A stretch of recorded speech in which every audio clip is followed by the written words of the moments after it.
Hello, everyone, and welcome to the Insights of a Headhunter. Today, we have a special guest with us, and we will be talking about the path of powerful kindness. So, I want to welcome Barbara Vercruysse. Hi, Barbara. Hello, Tiina. It's great to be here. So, thank you for joining me today. Barbara is the president of PWI, the Professional Women International Brussels. She is also an entrepreneur and author of this great book, The Path of Powerful Kindness. She is a businesswoman and she also survived a fourth stage of cancer 20 years ago. So we have so much to talk about. But for people who don't know you, can you please introduce yourself and tell me what you do? Yes, as you know, Tiina, I wear many hats in life, and that's how I like it because I think as humans, we're not one dimensional, we're multidimensional. So, in my professional life, I'm the quality and customer experience lead at BMW Grégoire, a group of BMW dealerships, which I do that with passion. It's very important for me to stay grounded in real life and business life. So I also want to contribute, and I do that as a volunteer at Professional Women International. I've been a president there for 2 years and a half now.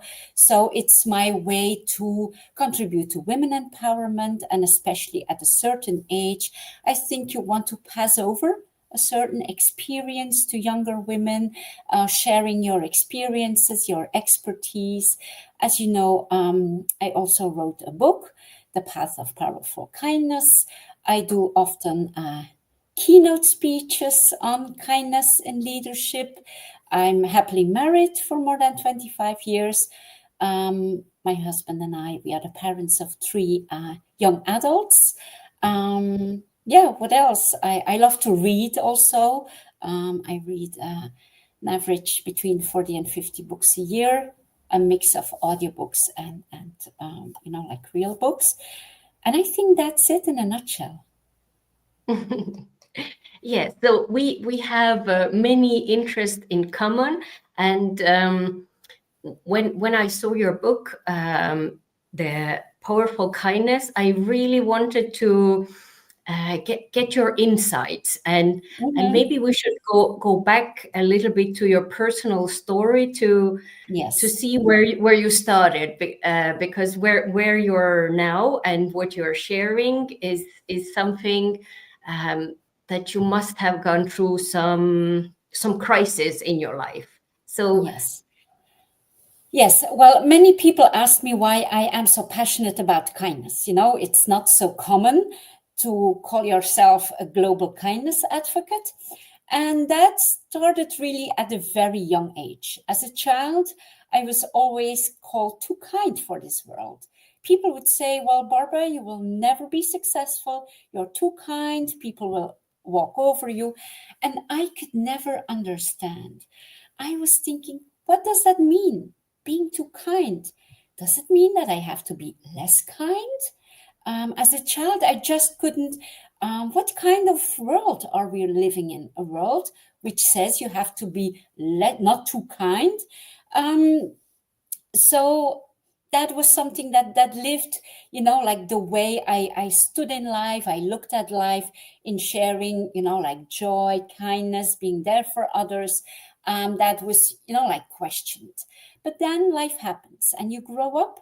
And I think in growing up, you go to high school, you go to university. I started a business and a construction business, and I married, became a mom. You more and more, you could say, get into the mold of society when you grow up. So you could say, the whole kindness was like more going to the back of my head, and I mm, lived a life which I thought was expected from me. yes. My life was based mostly on unconscious choices. But then at the age of 32, It was on April 7, 2003, so it's already 22 years ago. I was diagnosed with a stage 4 skin cancer. So it started with a little black spot on my knee. It was taken away. I got a biopsy and I got the news that it was really, like not good. Other biopsy of my lymph nodes. I had metastasis in my lymph node.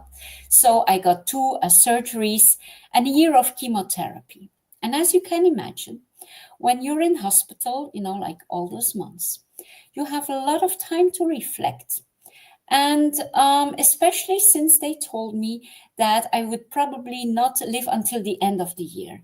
So there I was, 32, young mom. My youngest, my son was 2 months old. I had a business since 5 years, married since 5 years. And I really had the time to reflect and think, okay, if this adventure is over, if I die at 32, am I happy with my legacy? And the answer was no. I was not. I had lived up to the expectations of others until that day. So I promised myself, if I survive, which was very unlikely at that time, they gave me 10, 15%. But I promised to myself, if I survive, I will build a positive legacy. I will make sure that the second chance that I get, I take it with both hands. And I do something that I feel is purposeful, is meaningful. But that is, of course, it's not like I left hospital and then, eventually I survived. That I knew all of, like I didn't know immediately, now I'm going to be a global kindness advocate. Because, it's not something that came like that. I started a journey of, you could say, self-discovery. Because I was still running my construction business. We had a lot of investments. I could not end that from one day to another. But in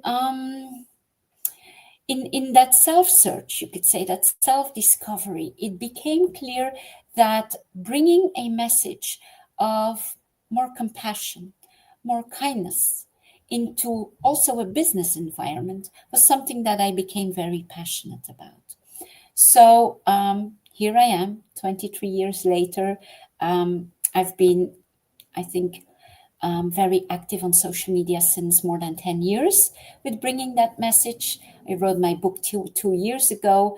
And, the older I get, I'm 55 now, the more accomplished I feel, the more fulfilled I feel. So I'm still as passionate as, you could say, an 18-year-old. So, yeah, that's the story behind the kindness. Yeah, and I think we can feel, even without knowing your story, when we interacted, I felt that there was something, a transformation that you had been through, and normally it's a crisis that leads to it.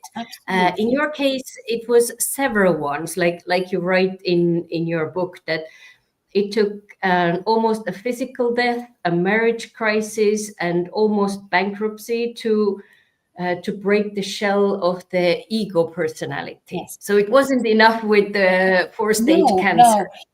No, it wasn't enough. And mostly, like the almost bankruptcy of my construction business was huge, because I couldn't, you could say, ending that construction business was very hard for. As a person, I am an achiever and I want to do things good. So letting that go, it felt a bit as my baby. Yes. Although I was not so passionate about the construction business in itself anymore.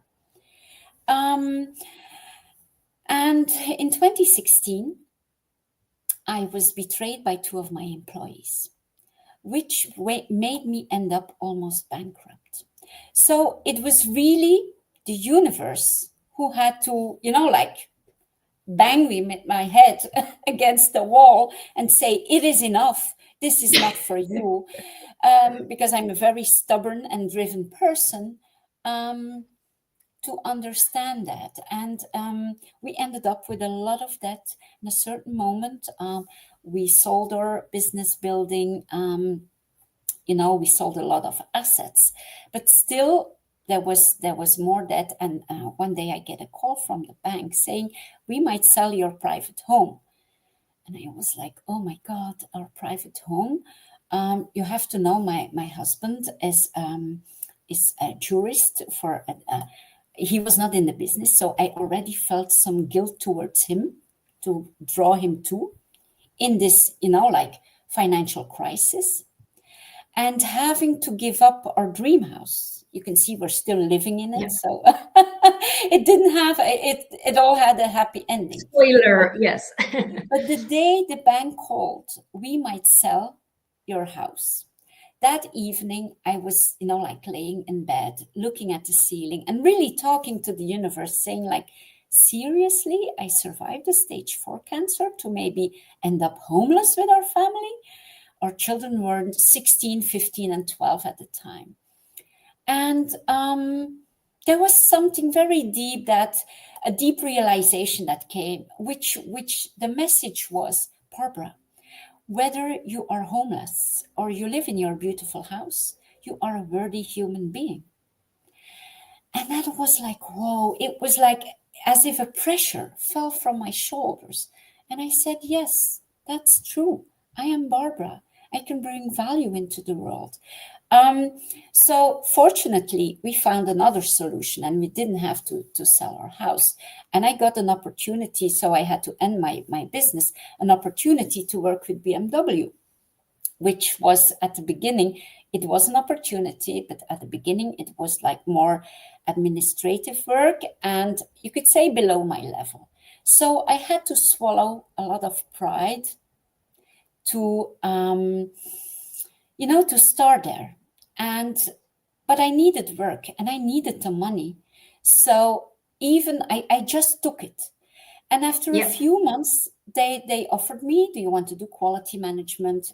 Then I became part of the management team. Like 2 years ago, we had an acquisition, which made me expand my role there. But if I would have been too proud to take the first opportunity at BMW, then I might not be where I am now. So sometimes we get opportunities in life which don't look as we want. And sometimes we have to put the pride, like our fixed beliefs to the side and just go for it and see what life offers you. So I'm now, we're almost 10 years later, running a thriving business again. But you could say that I approach it from a lot more detached way, knowing that from one day to another, you can lose everything. You can lose your health.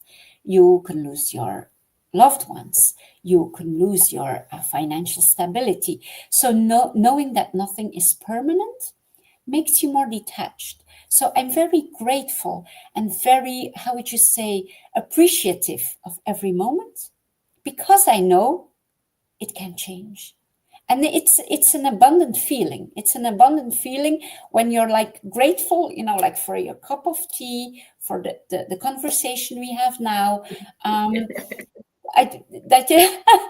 That we it's nice to have beautiful things in life, to have a beautiful, like whether it's a car, a beautiful house, but not being that it's not your identity.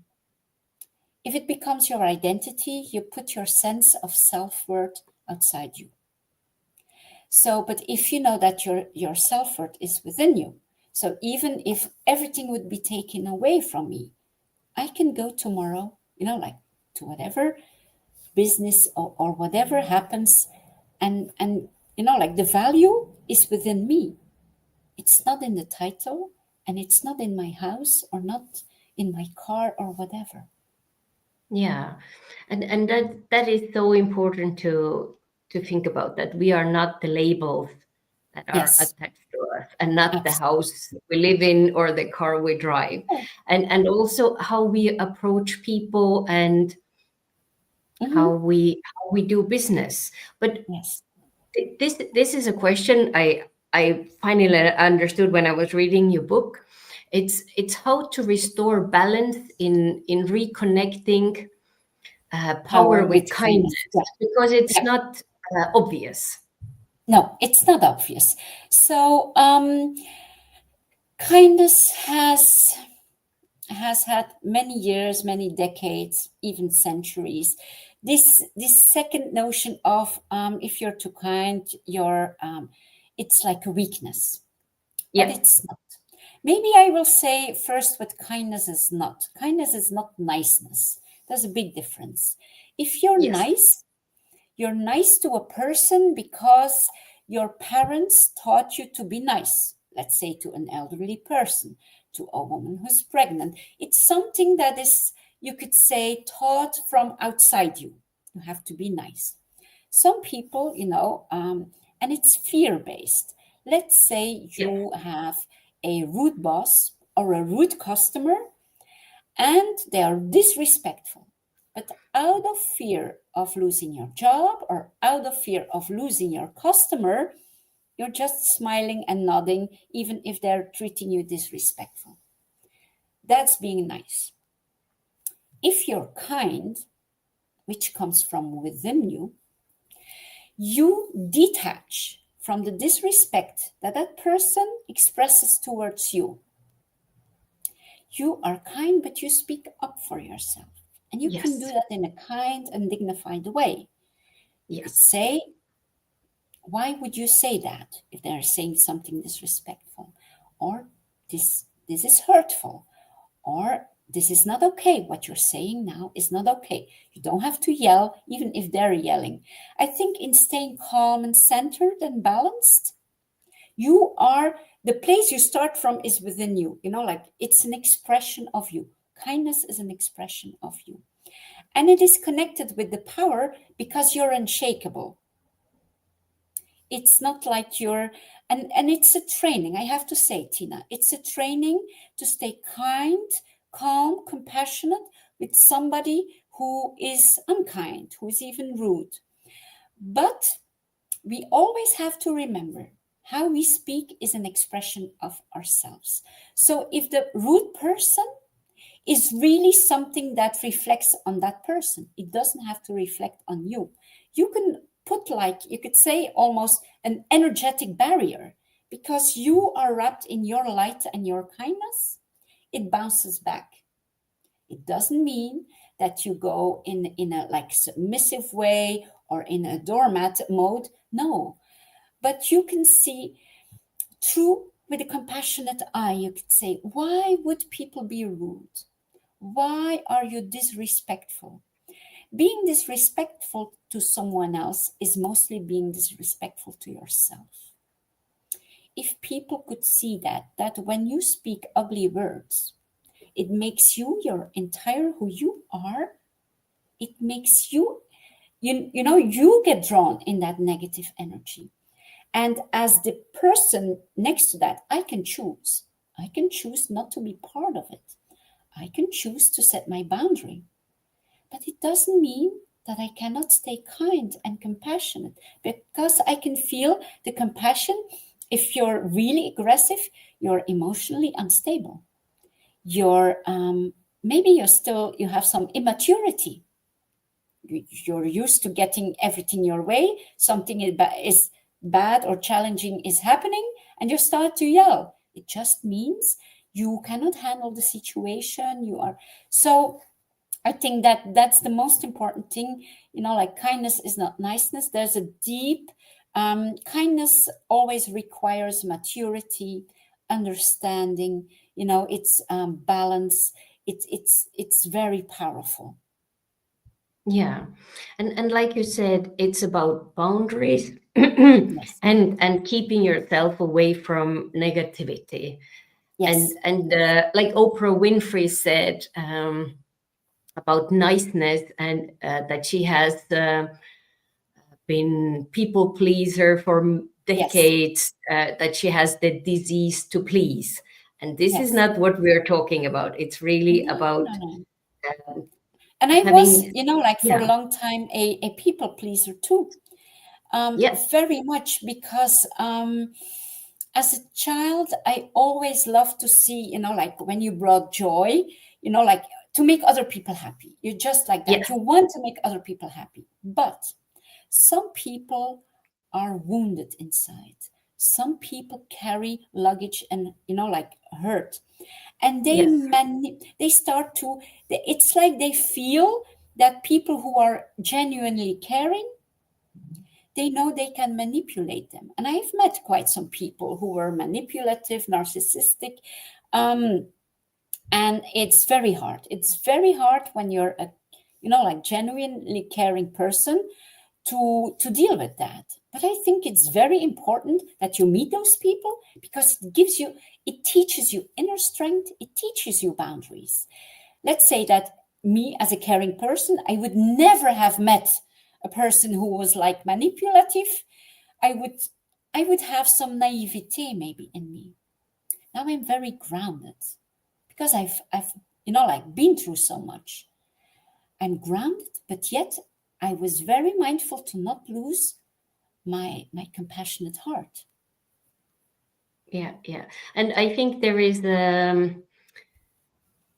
like attraction that you are drawn Yes, to each other. yes, yes, But what I wanted to ask you when it comes to leadership, um, about giving feedback, how to do yes. that in a kind way. Um, well, I can be tough. People know that. When I see that people are caught up in some kind of, mm, how would you say, in an ego pattern of thinking, Mm, I can be very cut through excuses. I mentor people, and if I recently had one of my mentees, and she was really in a mood, quite self pity, and pulling mm, herself down. And I just, like was really radical, saying these are thoughts. This is not you. mm, These are simply your thoughts, which are making you sad, which are making you feel lonely. And it took some, like a quite tough conversation for her to get out, because sometimes if you give feedback, the person, the people you talk to first, I think it needs emotional intelligence. In what place are they in? Are they in a very place of confidence, or are they coming from a place of insecurity? If they're insecure, you can even address that. And I'm very direct. I would say, I sense that you're insecure about this. No worries. What I'm going to say is really to help you forward. And you have to overcome this hurdle of insecurity to develop. if you want to move Yeah. forward.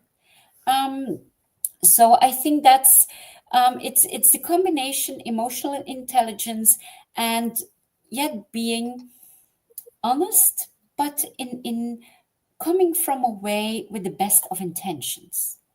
I'm not fluffing around ever. Even, like 3 children, they know that. And they know it comes from a place of love. And I can be wrong. If that person does not agree with my feedback, I'm open. I would always add that, this is my perspective. I'm open to listen how you maybe can, like change my perspective. So it's not like I'm all knowing, even in giving feedback, always open to it's, like it's a conversation. It's Yes. a circle, it's not something one way. And I think that's important. And giving people like that they feel safe, that they can give, like revert back. That's important. It's, I'm open. I still have to learn every day. And I think, that's really my approach, learning every day from other people, but not, I'm not the person who, I'm just quite straightforward. Yeah. And we have a question here from Christina Lambermont, who introduced us. How can leaders measure the impact of kindness on team engagement and And performance?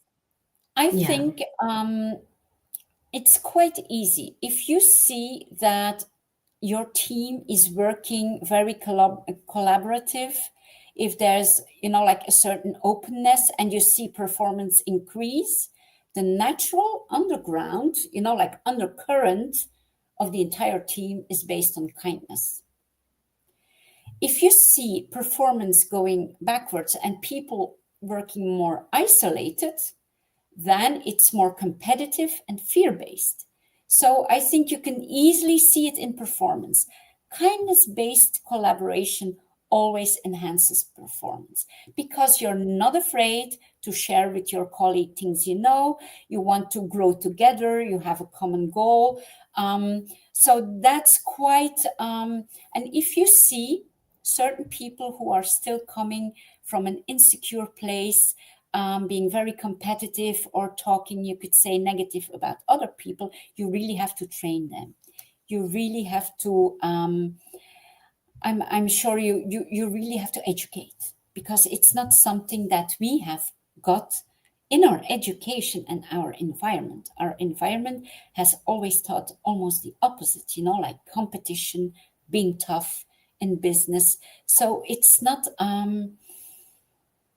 it's always like 1+1 is 3.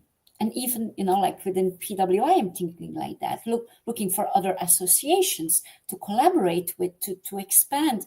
You expand in sharing, in giving, in collaborating. And if you come from a place of confidence and kindness, it, like it follows naturally. Yeah, and what you said about sharing negativity, when I'm interviewing candidates for executive search projects, that is one big red flag.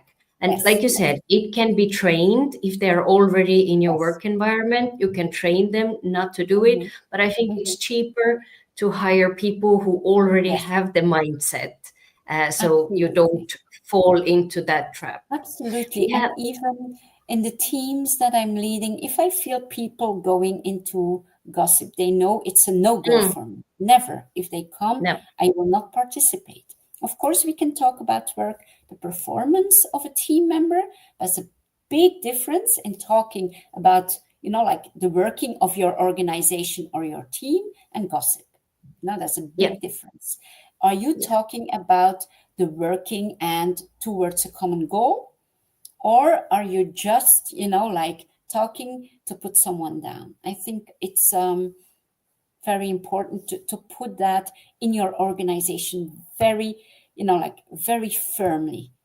No gossip. We not participate. It stops here. Just being Yeah. very, and even that's kind, even if you're firm, you can be firm and kind. I think it's even kinder to be firm to a person who wants to gossip than to just allow it. That would be niceness again, like that comes from a weak place, not speaking up to someone who would have that behavior. Yeah. Let us go over in the comments. We Mm-hmm. have Jeff Young join us. Sorry, I'm late, Tina, but I wanted to be here and show my support. Namaste. This is really one of the people who lives as a kindness advocate as well in That's Columbus, fantastic. Ohio. And Mm-hmm. in your book, you mentioned that you had an online community of awakening souls. Where did you meet them? On which platform? I've joined many communities. I had Mhm. many. Um, I have been too busy the past year and a half to really be very involved. So it has, I'm doing more, like my personal spiritual routines, early morning, starting the day, always in gratitude with silence, and journaling. But I think it's very important to feel people, to find people who support you, who are aligned. but from a place not to isolate and to, like we're better than the rest, look at us, how good we are. Always from a place like to support you, to bring the message into the world, like it's refilling your batteries to be around people who are very much aligned to you. But it's never ever from a place of superiority, ever. When Yeah. you feel that a person displays that, it's like a person who is really fulfilled and knows, like deeply lives from a place of love and kindness, has no need to feel superior nor inferior, neither. Like both are, like useless, senseless. We're all humans. We all have our journey, and it's not up to us to judge or to feel better or worse. I think just living from a place where you can find, joy in what you do. I think life, the older I get, the more I think it's simple. We all have unique gifts, and we're here to have them blossom. And if you, a cook is made to cook and make people, like put the love in the cooking and give the love through the cooking. A teacher through the teaching. In business, the businessman, the accountant through the numbers. So if you look at nature, an oak tree, just the presence and blossoms. And that's why we are here, just to, and if you have found those gifts and you can share them, I think that's the most beautiful thing you can do. Every day, just every encounter, like give your best, be there for others, have that presence, but also for yourself, like fill your own cup too. True. And we also have a LinkedIn user saying hello from France, Lyon. Hi, Barbara, Tiina, and participants. And Jeff can tell this person how to make themselves visible on LinkedIn. He has a great tip. We also have a question from Sebastian Ong. Is kindness an important factor of return on relationships? What exactly does return on relationships mean? I think what he means is it important in relationships? Yeah, of course, it's very important. And the kindness is super important, but you can only be in a healthy relationship when the relationship with yourself is healthy.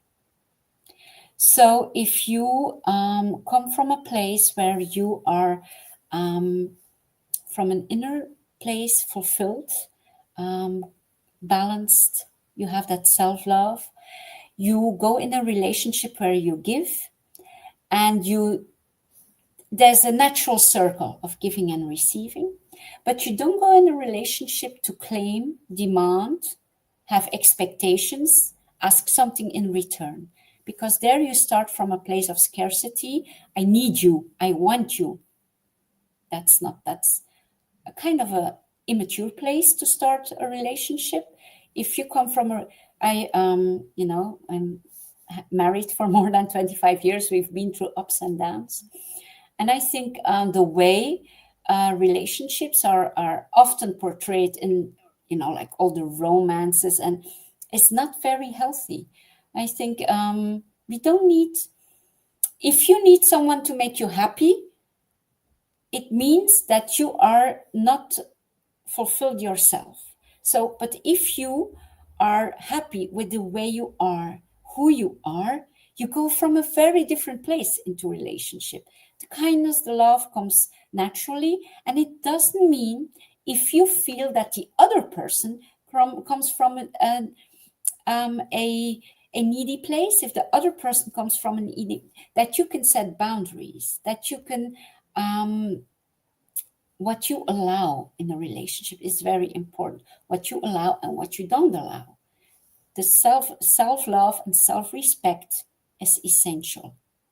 And I think that's where the kindness is based on in the relationships. And This is something that we were not told at school. No, I no, we weren't. No, no, I think all the songs say, I need you, I want you, and yeah. I think your book has very practical tips. Like at the end of every chapter, Mhm. there are tips what you can do. And in the morning, I'm also thinking about Yeah. the deep gratitude for being Mhm. alive Yes. this morning. So when it comes to how to become an agent of Mhm. transformation on a micro and macro level. Mhm.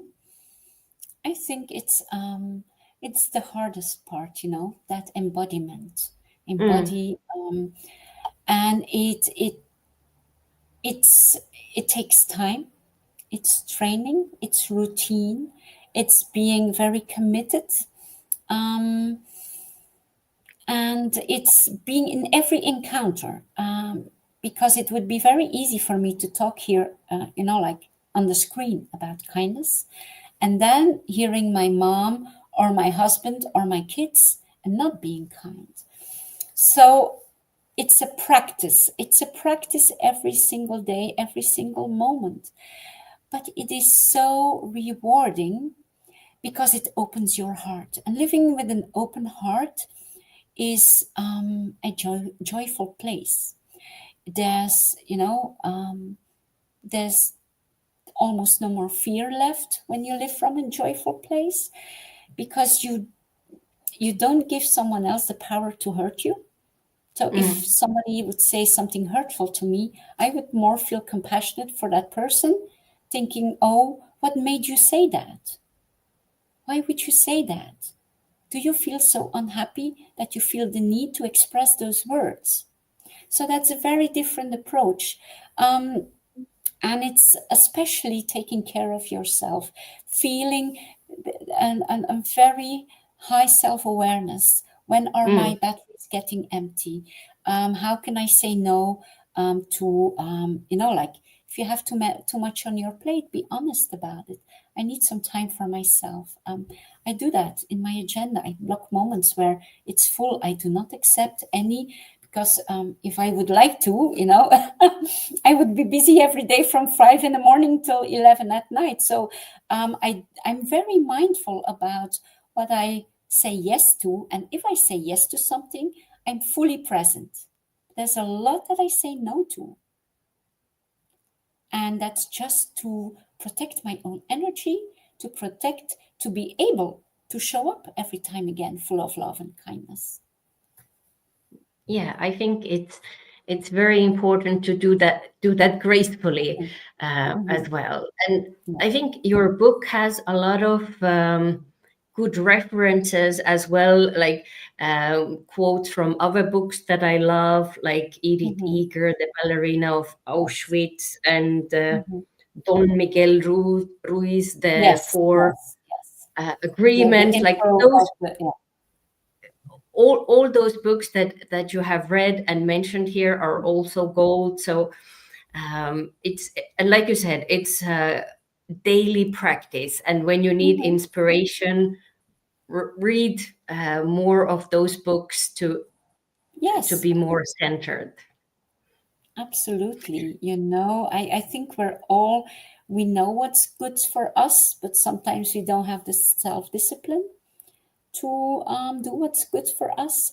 So what you fill your mind with is as important as what you fill your body with, as who you surround yourself with, as the place you live in, what you surround yourself with, like the energy of your room, the energy of the people, the energy in what you read, what you listen. If you listen to negativity an entire day, it just, like, without you being conscious about it, it brings you in a very different vibe. And I think we are already very lucky to live in times where our awareness is already a lot higher than, let's say, 50 years ago. People would eat, like fat, sugar, they would smoke, drink, and have no idea the effect it had on them. It was just, if I look at my parents, my grandparents. So now we know so much more already. So we are blessed, even if these are challenging times. I always say, like, even if we live in dark times, it's up to us to shine our light. Yes, and I want to thank you for doing that in the different ways that you show up for the Professional Women International Brussels, where you are the president. So if people would like to connect with you and stay in touch with you, where can they find you and where can they find the book? So to connect, just connect with me on LinkedIn. I think that's the easiest thing. And then you can find my book on all platforms, on your preferred platform, whether it's Amazon or Barnes & Nobles or whatever platform. You just type in the title and you can order the book on your preferred platform. I think that's the easiest way. And when you connect on LinkedIn and you send me a message, I always reply. Not always immediately. I get a lot of messages, but I always take the time to reply. That's also kindness. Because I often have people who say, wow, this is the first kind message I ever received on LinkedIn. And then I'm happy, Tiina, that I could brighten that person's day. Oh, that's wonderful. And that's also what Jeff Young has done. So he connected with Stefan Lebec Yes. and told him how to turn on the settings. So we have engaged audience as well, helping each other and That's being fantastic. kind.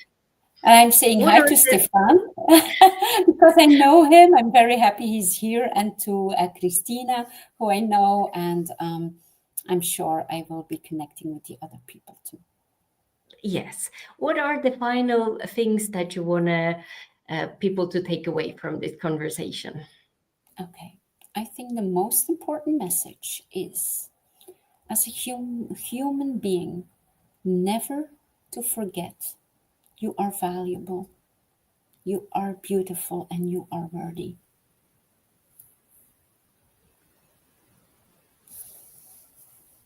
Yes. Oh. That is so beautiful. Thank you so much, Barbara. Thank you, everyone who joined us and who is watching the replay. And see you next time. Bye. Okay. Bye-bye.